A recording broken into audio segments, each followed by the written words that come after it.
দিয়া, বিয়ের পরে আজ প্রথম কলেজ যাবে, দেরি করো না, তাড়াতাড়ি রেডি হয়ে নাও। এই নাও মা, এই তো আমার বৌমার সকাল সকাল পুজো সারা হয়ে গেছে।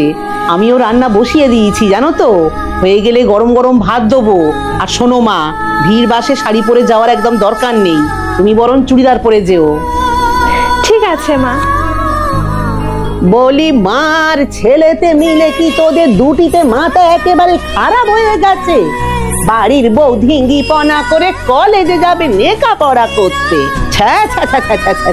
কালে কালে আরে কত দেখবো।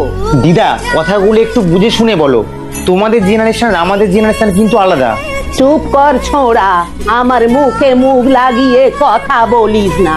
দুদিন বে করতে না করতে মাগের ভেড়া হয়েছে। তুমি ওর কথায় কিছু মনে করো না, ওকা ঘরে যা। সুপ্রিয়া, তোর ছেলের ঝাঁঝ দেখেছি। যেদিন ওই বউ তোদের সকলের মুখ পোড়াবে সেদিন আমার কথা বুঝবি।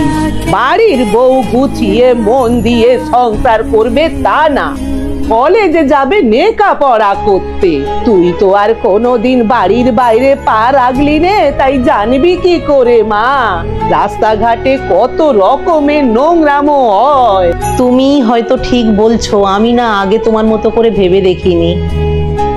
শোন খোকা, তুই বৌমাকে যেভাবেই ও কলেজ যাওয়াটা বন্ধ কর, তো দিদা একদম এসব পছন্দ করছে না। হয়েছে মা, আমি আসছি। শোনো, কোথাও যেতে হবে না, ঘরে চলো, তোমার সাথে কথা আছে।